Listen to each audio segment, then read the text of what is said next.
Hello students, स्वागत करते हैं आप सभी का मेरे यूट्यूब चैनल पे। तो चलिए आज हम लोग क्लास 9 चैप्टर 4 जिसका नाम क्या है linear equation in two variable exercise 4.2 का क्वेश्चन नंबर 3 करेंगे। ठीक है, इससे पहले क्वेश्चन नंबर 2 क्वेश्चन नंबर 1 हमने पूरे अच्छे तरीके से कराया। उससे पहले एक्सरसाइज 4.1 भी कराया और इंट्रोडक्शन क्लासेस भी बहुत अच्छे से मैंने डिस्कस किया। उसको जाकर आप देख सकते हैं, उसका लिंक डिस्क्रिप्शन आपको मिल जाएगा। चलिए शुरू करते हैं। देखिए क्या करा question number 3। Check which of the following are solution of the equation x minus 2y equal to 4 and which are not.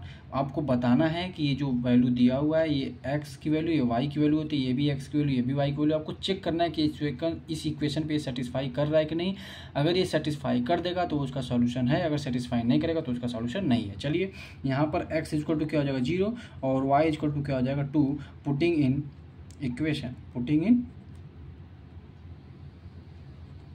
कौन सा इक्वेशन हमारे पास है, x minus 2y is equal to 4। X को हमने 0 पुट कर दिया, -2 इंटू 2 इज इक्वल टू 4। तो यहाँ पर आ गया -4 इज इक्वल टू 4। मतलब ये इक्वल आया, नहीं आया तो नॉट इक्वल टू 4 आया है। इसीलिए हम लिखेंगे क्या इसको लास्ट में कि देयरफॉर, क्या लिखेंगे, therefore 0,2 is not a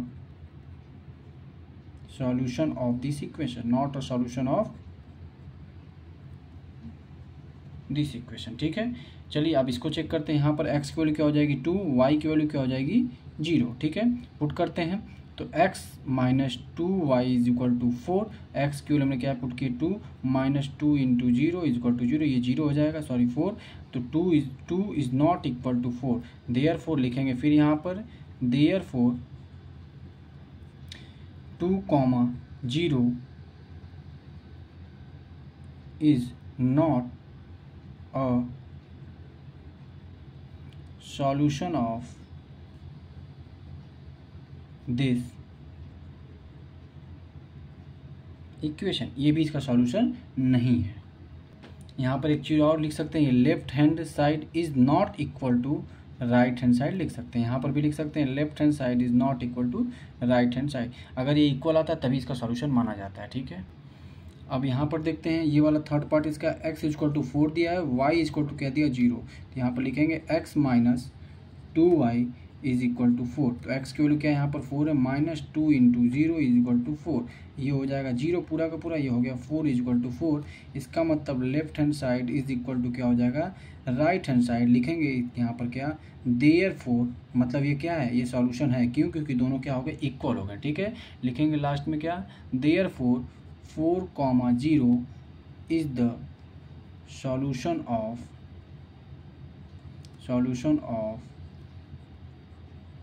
this equation। उम्मीद करते हैं चीज़ें आपको समझ में आ गई होगी। ठीक है, अब इस पे आ जाते हैं। ये दिया हुआ है √2 x की वैल्यू और y की वैल्यू क्या दी हुई, y की वैल्यू 4√2 दी हुई है। ठीक है, पुट कर लेते हैं x minus 2y is equal to 4। तो x की वैल्यू यहाँ पर क्या पुट करेंगे 2 -2 इंटू 4√2 लिखेंगे। ठीक है, इज इक्वल टू क्या हो जाएगा 4। अभी आप ध्यान से अगर देखेंगे तो ये भी इक्वल टू नहीं आ रहा, नॉट इक्वल टू आ रहा है। लिखेंगे सीधा सीधा क्या therefore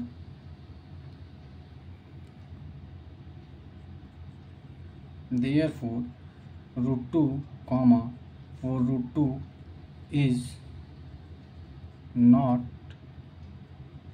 the solution of this equation. सीधा सीधा हम लोग इसको लिख देंगे। क्यों लिखेंगे? क्योंकि left hand side is not equal to right hand side. ठीक है, फोर्थ पार्ट देख लेते हैं। फोर्थ पार्ट क्या है, यहाँ पर फिफ्थ पार्ट x की वैल्यू 1 है, y की वैल्यू 1 है। तो यहाँ पर लिखेंगे x minus 2y is equal to 4। x की value 1, -2 into 1 is equal to 4। 1 minus 2 is equal to कितना आ जाएगा 4। ये आ जाएगा -1 is equal to 4, not equal to 4 हो गया। ठीक है, इसका मतलब यहाँ पर left hand side is not equal to right hand side हुआ है। अब लिखेंगे क्या therefore 1,1 is not a solution of this equation. हमने क्या किया, 5 के 5 जो इसके पार्ट थे, मतलब 1 to 5 इसके जितने भी पार्ट थे हमने इसको सारे को चेक किया। इसमें क्या हुआ, सिर्फ सिंगल एक आया था जो कि सॉल्यूशन था, बाकी सारे सॉल्यूशन इसके नहीं। उम्मीद करते हैं बात आपको समझ में आ गई होगी, क्वेश्चन भी आपको अच्छे समझ में आ गया होगा। चैनल पर नहीं तो चैनल को लाइक शेयर एंड सब्सक्राइब जरूर कर दिएगा। Thank you so much.